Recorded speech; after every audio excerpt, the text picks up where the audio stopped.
Welcome back to the program. So, the media is wanting you to believe, and of course, the Democrats want you to believe, that President Trump is unpopular, that the quote MAGA base is leaving him in droves, and that, well, the midterms are out of reach. You are falling for a psyops. You are falling for a prostitute media whore's delight. What they want you to do is they want you to think that President Trump is unpopular. They want you to think that taking these criminal aliens out of the country somehow is hurting his poll numbers. It's crazy. No, what's hurting his poll numbers is the liars in the media that are pretending that he's unpopular. So what I'm going to do is I'm going to show you a couple things tonight that will prove that he is indeed not only holding the MAGA base, but more importantly, we are continuing to win because something happened on December 22nd that, well, nobody even really talked about. And I'll get to that here in just a minute. But let's talk about this. So we know that polling organizations like to do what's known as suppression polls, right? They like to take the smallest possible sample of people so that they can basically come up with an outcome that is favorable to the left and to having people think that the president is unpopular, right? They do this all the time. A lot of times they do it with registered voters rather than likely voters. Registered voters are registered but barely ever vote. Likely voters are registered and they likely vote, so they're more apt to do that. But remember, they always ignore the 5% built-in, secret, quiet, silent, whatever you want to call it, extra Trump support that has shown up in every single election that President Trump has been on the ballot. So we know about these things, right? But what else do we know? Well, we know that a lot of these polling organizations have refused, that's right, they have refused to update their methodologies based on how the electorate voted in 2024. So many of these polling companies are still using old, archaic data from 22 and 23, not the 2024 results of the election. And so what's happening is they are able to paint this narrative that many of you have fallen for.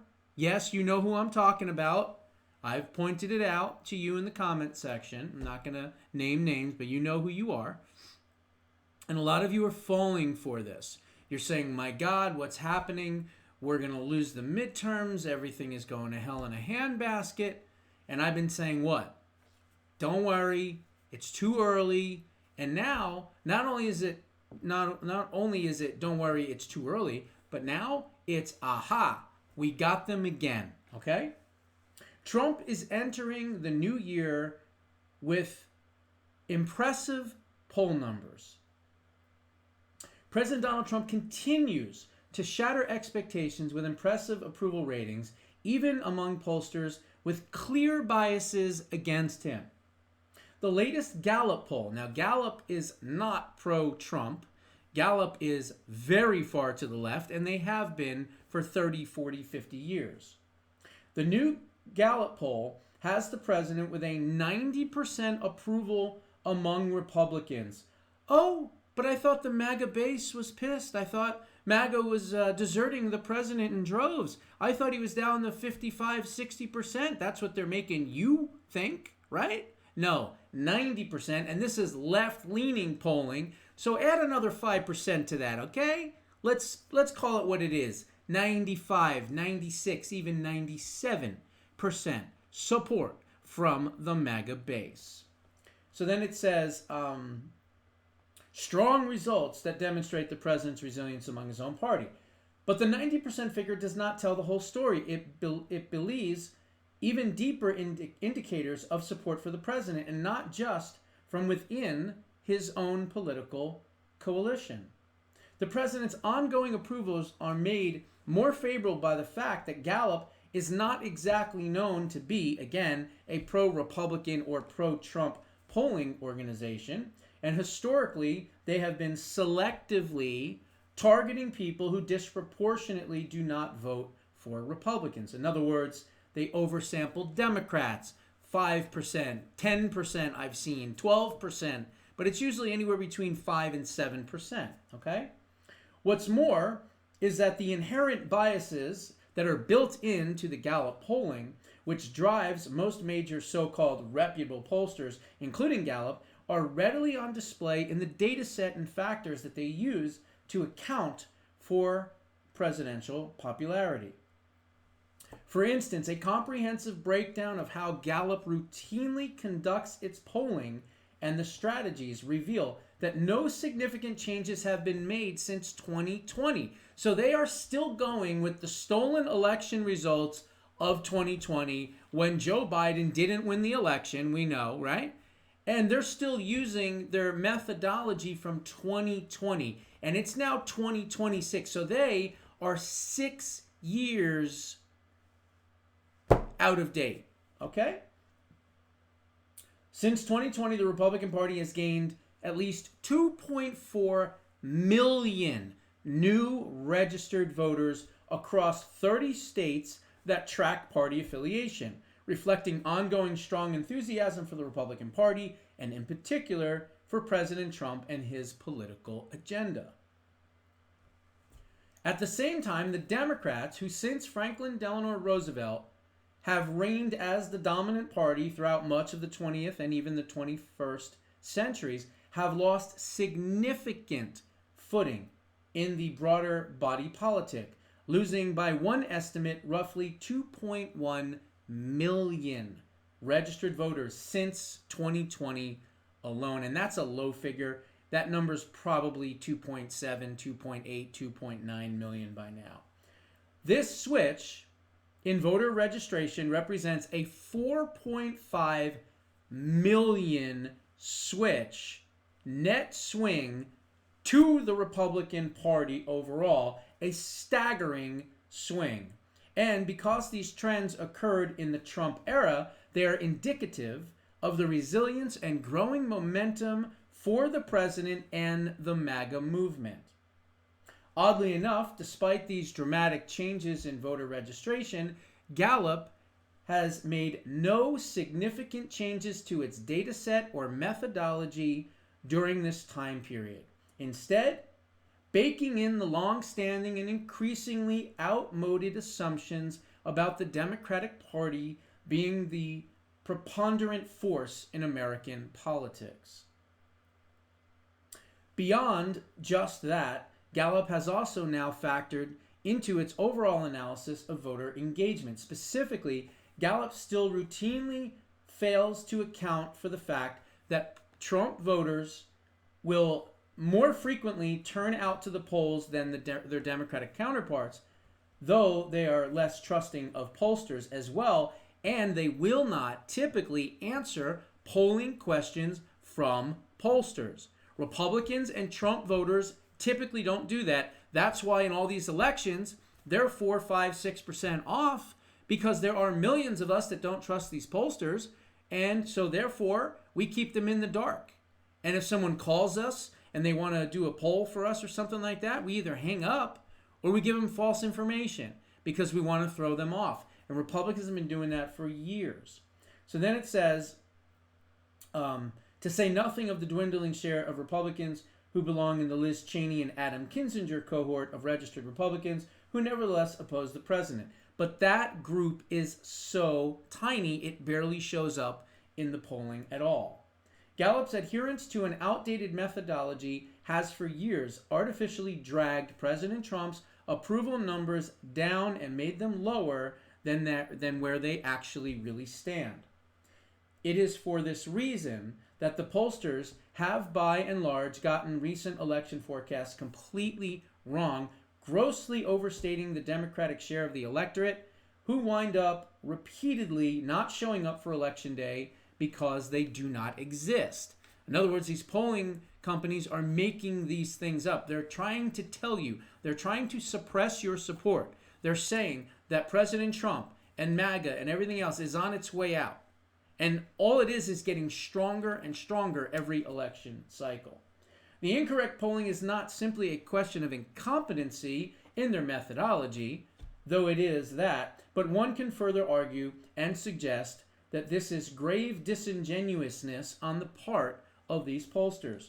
By not updating their methodology to the times, the pollsters fell back on their reputations to point a false perception of where things stand politically. So what does this all mean? Well, it means don't believe the polls, number one. Number two, the polls are set up specifically to make you think that he's not popular, which of course, he's well over 50% now already. Still, after everything that's gone on, the economy is improving, inflation is in check, job growth is starting, 4.3% like we talked about, and the golden age is getting closer and closer and closer.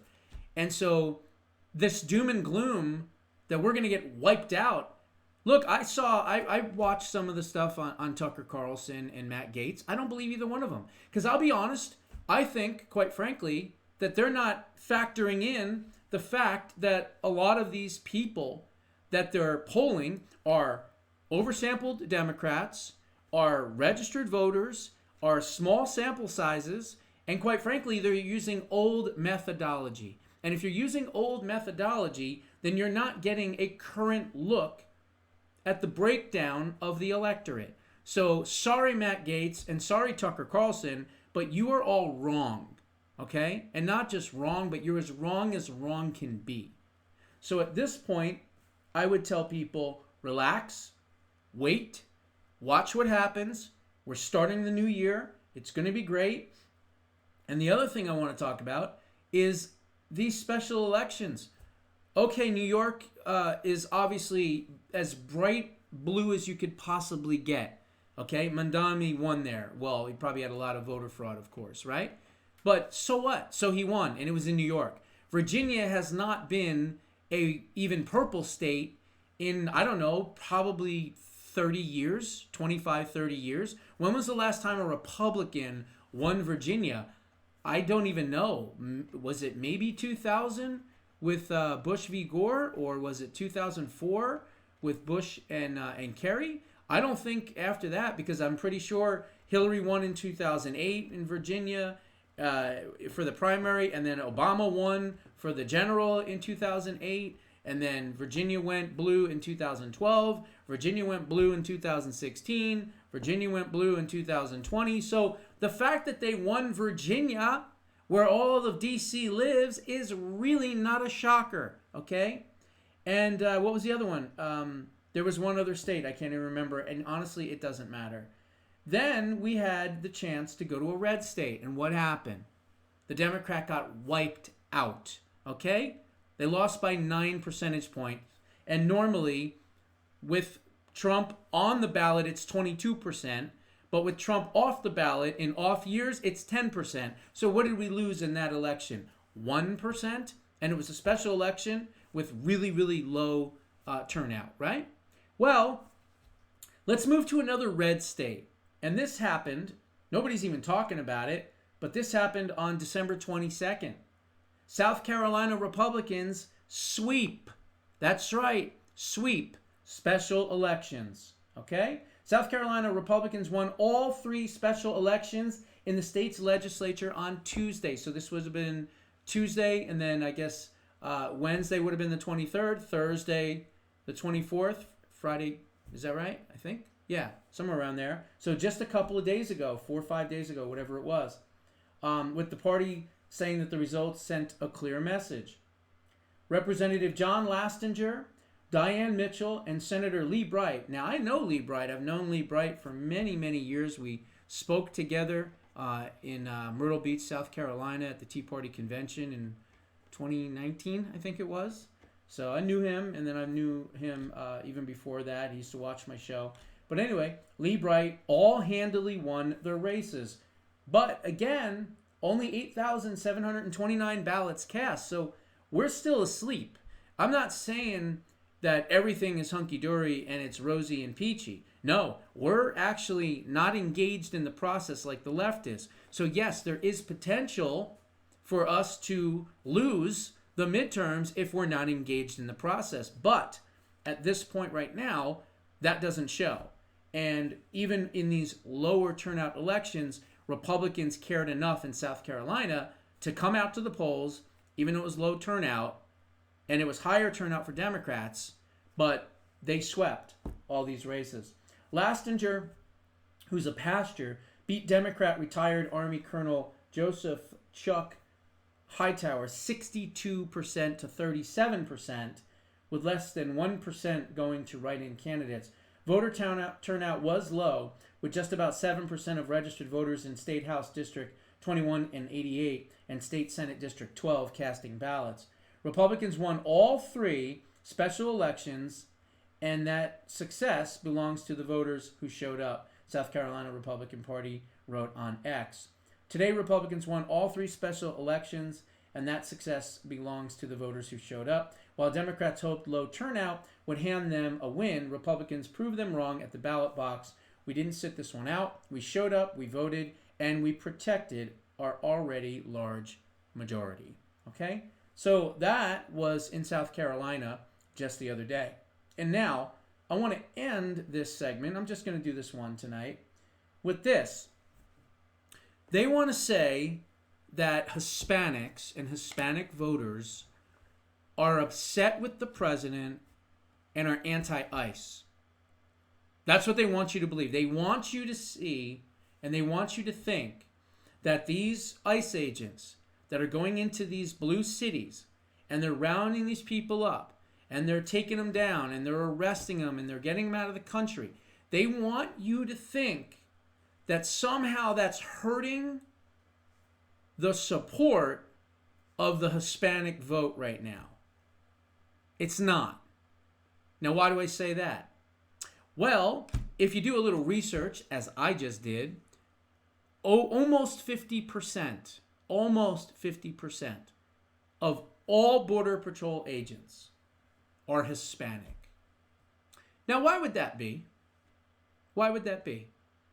Could it be maybe because they're legal Hispanic residents and they're just as upset, tired, and sick of the illegal immigration problems in this country like us white folks? That's the answer, okay? And not only that, did you also know that anywhere between 23 and as much as 30% of all new ICE recruits are Hispanic? Oh, gee. Oh, but I thought they hated ICE. Huh. Really? Almost 30% of all new recruits are Hispanic, but yet somehow they hate ICE? Really? And isn't ICE deporting close to 80% of every single person that they deport is Hispanic? So why would almost 30% of new recruits join ICE to deport other Hispanics? Because they're legal citizens and they think like us. Whether you're white, black, glow-in-the-dark, purple, doesn't matter. The legal Hispanics, the legal blacks, the people that are legally here, that are not here illegally, they are on our side so much that they're willing to join ICE in large numbers. They're willing to join the Border Patrol in large numbers. As a matter of fact, the Border Patrol is a minority majority. Okay? They are a minority majority, meaning the majority of Border Patrol agents are Hispanic. Whites make up close to around 46, 47%, somewhere in that area. And even some in ICE, about 14 to 15%, are black new recruits.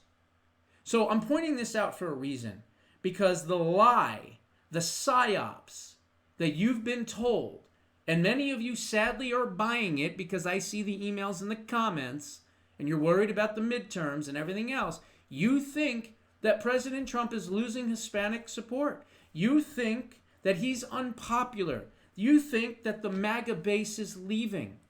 And I'm here to tell you, based on the information that I have, it's just the opposite. Now, I will say this with a cautionary tale, as I always do. We got to get our act together. We've got to get motivated. We've got to get engaged in the process. We've got to make sure that we are working hard in our states to get the vote out, to do phone banking, to do whatever we have to do in the midterms. It is vitally, vitally important, because I can tell you right now, there is a huge enthusiasm gap, okay? Democrats are way more enthusiastic about voting, and they're going to come out in big numbers in these midterms. So we've got to be just as motivated to keep the gains we've gotten and to make sure that we do not let them take power. Because if they take power, I'm going to just tell you this right now. It's not going to be the end of the world. Not at all, as a matter of fact. In fact, I'll put a positive spin on it. If they do take the midterms, and not the Senate, because I don't think they will, but let's just say they eke out a victory in the midterms, what do you think they're going to do? You know what they're going to do, day one. The I word, right? They're going to impeach. They're going to try to impeach. But as long as we have the Senate, they're not going to get a conviction. So what are they going to do? They're going to waste political capital. They're going to show how radical and extreme they are. They're going to run, and they already are running, on if you elect us, we will impeach President Trump. And their radical, extreme Democrat base is going to go out in droves, and they're going to vote for them. But remember, it's always what the independents do that determine these elections. And at this point, I'm banking on the independents showing up big for Republicans. But we'll see. Let's just say worst case scenario. Worst case scenario. We lose the House. Oops. We lost the House. So now what happens?